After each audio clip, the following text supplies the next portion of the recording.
El bienestar físico se apoya en tres grandes pilares: el ejercicio, la alimentación y el descanso. Si pensamos en cualquier faceta en la que queramos mejorar en el plano físico, ganancia muscular, ganancia de fuerza, pérdida de peso, inequívocamente vamos a tener que tener los tres factores en cuenta. Hoy vamos a hablar del más olvidado de los tres, el descanso, y lo haremos del descanso en su esencia, hablando del sueño.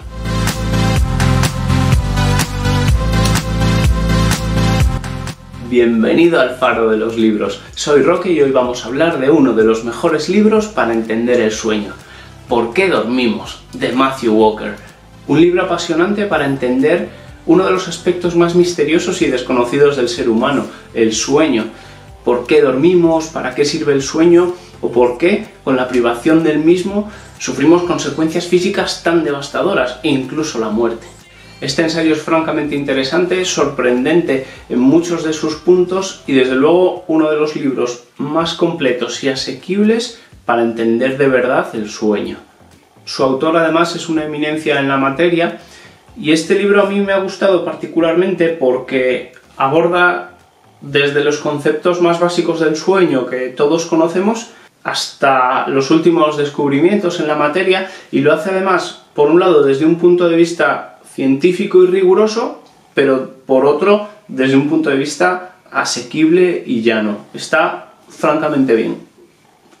Por ejemplo, todos sabemos que cuando no dormimos estamos más irascibles, más violentos, y lo interesante es confirmar que efectivamente es así, pero por otra parte entender también que es pues porque, por ejemplo, nuestros niveles de cortisol están más altos, nuestra presión arterial más elevada o la amígdala inflamada, por ejemplo. La explicación científica del porqué de muchos de los aspectos que ya sabíamos sobre el sueño.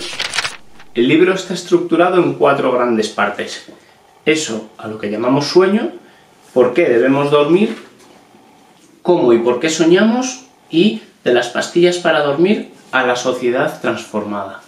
Os voy a contar de qué va cada uno de los capítulos y alguna anécdota o chascarrillo o algo que me haya llamado la atención de cada uno de ellos, y en el cuarto bloque nos da el autor algunas recetas, hasta 12, para mejorar nuestro sueño y nuestra calidad del descanso.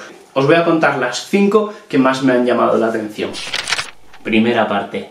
Eso a lo que llamamos sueño. Esta primera parte sirve como introducción al sueño. No a los sueños, sino al sueño, al descanso.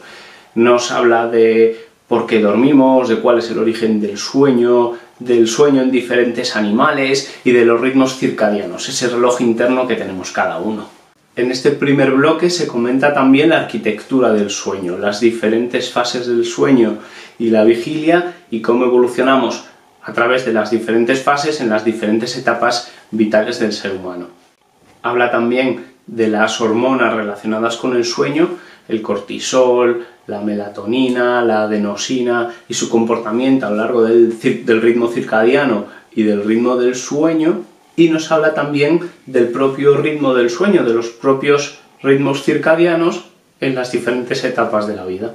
En este primer bloque el autor nos invita a un pequeño examen sobre la calidad de nuestro sueño, con una serie de preguntas. Por ejemplo, ¿a las 10 de la mañana te volverías a meter en la cama y te quedarías dormido? Pues si es así, es posible que tengas una pequeña privación del sueño. O por ejemplo, ¿crees que llegarías a mediodía despierto y lúcido sin haberte tomado ningún café antes? Pues es otro indicador de que es posible que estés durmiendo poco. Segunda parte. ¿Por qué debemos dormir? Me encanta cómo empieza esta segunda parte. Los científicos han descubierto un nuevo tratamiento. Alarga la vida, mejora tu sentido del humor, aumenta la creatividad, mejora tu sistema inmune, hace que te sientas más feliz, disminuye tu ansiedad, disminuye tu estrés, reduce la presión arterial, reduce el riesgo de enfermedades cardiovasculares, regula el apetito. Evidentemente está hablando del sueño. Este segundo bloque con el cuarto son los más interesantes en mi opinión, y en este bloque se habla de los beneficios del sueño y de los perjuicios de la privación del mismo. Uno de los aspectos que me ha parecido más interesante es la relación del sueño y la memoria, de cómo el sueño ayuda a retener conocimientos, a fijar conocimientos. Y no solo a nivel retentiva, a acordarte de algo antes de un examen, sino incluso a nivel de rendimientos deportivos o de psicomotricidad. Por ejemplo, si practicas tiros de baloncesto o algún movimiento en un instrumento musical y descansas bien, ese descanso te va a ayudar muchísimo más a memorizar y a retener ese conocimiento. En lo que a aspectos negativos se refiere, me ha llamado muchísimo la atención la relación entre falta de sueño y conductas suicidas, propensión a caer en las adicciones, depresión, diabetes, infertilidad, obesidad. La verdad es que es sorprendente la importancia del sueño y lo olvidado que está en la sociedad. Algo que me llama muchísimo la atención de este capítulo es la relación entre la privación de sueño y la presión arterial. El autor comenta que con el cambio de hora en el hemisferio norte, cuando pasamos a dormir 1 hora menos, es sorprendente el aumento de infartos al día siguiente. Es decir, cuando a nivel poblacional todo el mundo duerme 1 hora menos, sube bastante el número de infartos al día siguiente. Y el autor comenta que esto también pasa en sentido inverso, es decir, cuando toda la población pasa a dormir 1 hora más, ese lunes cuando volvemos al trabajo, el número de infartos baja muchísimo.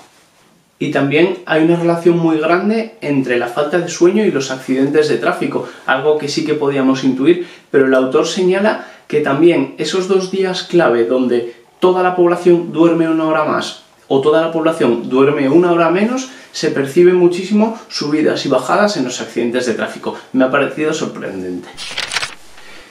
Tercera parte, ¿cómo y por qué soñamos? En este tercer bloque se abordan los sueños. ¿Por qué soñamos y cuáles son las funciones de los sueños? Es un bloque cortito y muy asequible y para mí ha sido una dosis de realidad, una especie de jarro de agua fría el darme cuenta de que por mucho que avance la ciencia, estamos en pañales en lo que al sueño se refiere y realmente compruebo en el libro que no sabemos por qué soñamos. Sabemos muchos de los beneficios que tiene para nosotros soñar porque los hemos constatado empíricamente, pero todavía no sabemos el por qué soñamos, es todavía una incógnita.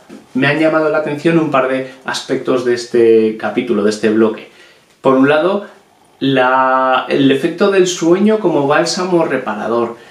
Aparentemente la hormona del estrés, la noradrenalina o la adrenalina, se acumula en nuestro organismo y la única forma de liberarnos de ella es a través del sueño, a través de los sueños en particular. Con lo cual, la gente que sueña específicamente con un trauma del pasado se ha comprobado que supera mucho mejor esos traumas, que el propio sueño le ayuda o les ayuda a digerir experiencias traumáticas.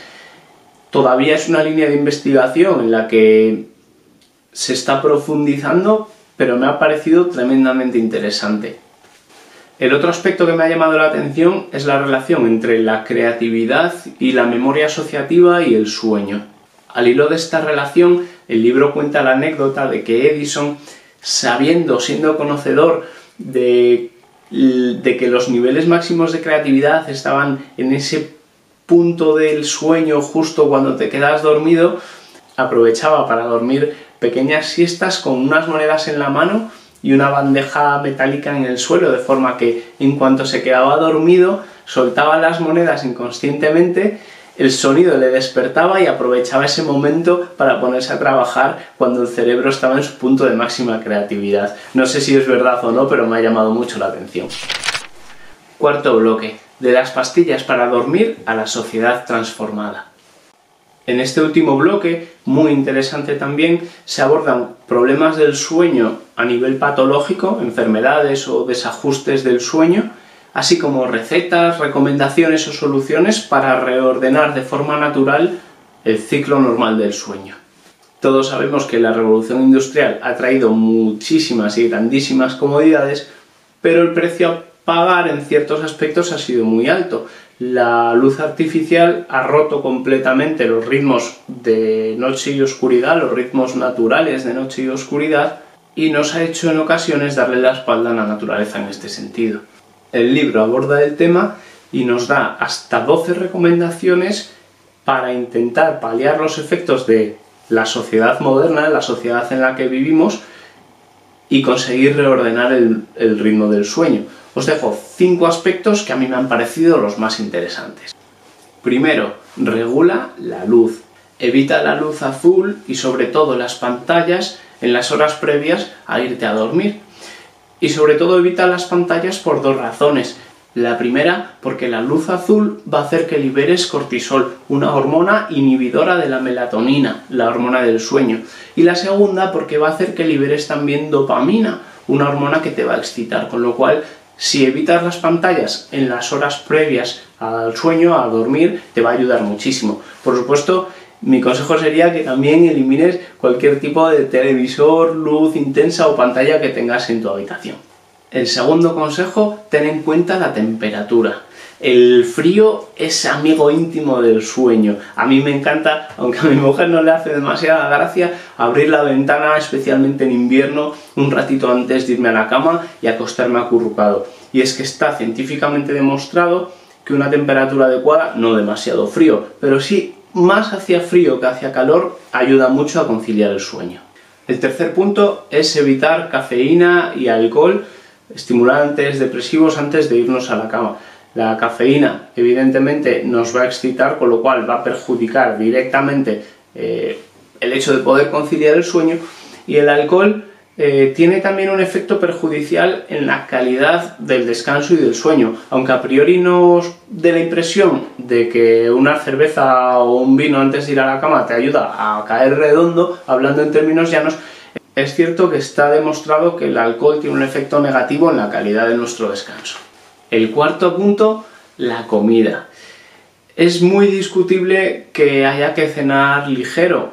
Tradicionalmente la cena, la última comida del día, ha sido la más importante alrededor del fuego, pero sobre lo que sí que hay consenso es que irse a dormir con el estómago lleno no es muy aconsejable. Una digestión pesada es enemiga de un buen sueño. El quinto punto que yo quiero traeros en relación al sueño son los horarios. Unos horarios regulares y una rutina del sueño son los mejores amigos del descanso. Irse a la cama y sobre todo despertarse o levantarse de la cama a la misma hora es ideal para ajustar los ritmos circadianos. En este bloque se aborda también el ritmo peligroso al que está creciendo la dependencia de pastillas para dormir, la pésima calidad del sueño cuando este no es natural, es decir, cuando está inducido por pastillas, por alcohol o por otros productos para conseguir dormir, y la epidemia de la privación y falta de calidad del sueño que sufre nuestra sociedad. Y yo creo que con esto terminamos. Como os decía, un libro tremendamente interesante para entender uno de los pilares, el más olvidado quizás, del bienestar físico, el descanso. ¿Por qué dormimos?, de Matthew Walker. Como os decía, muchas gracias por seguir al Faro de los Libros. Suscríbete al canal si aún no lo has hecho, que nos ayuda muchísimo, y nos vemos en próximos vídeos.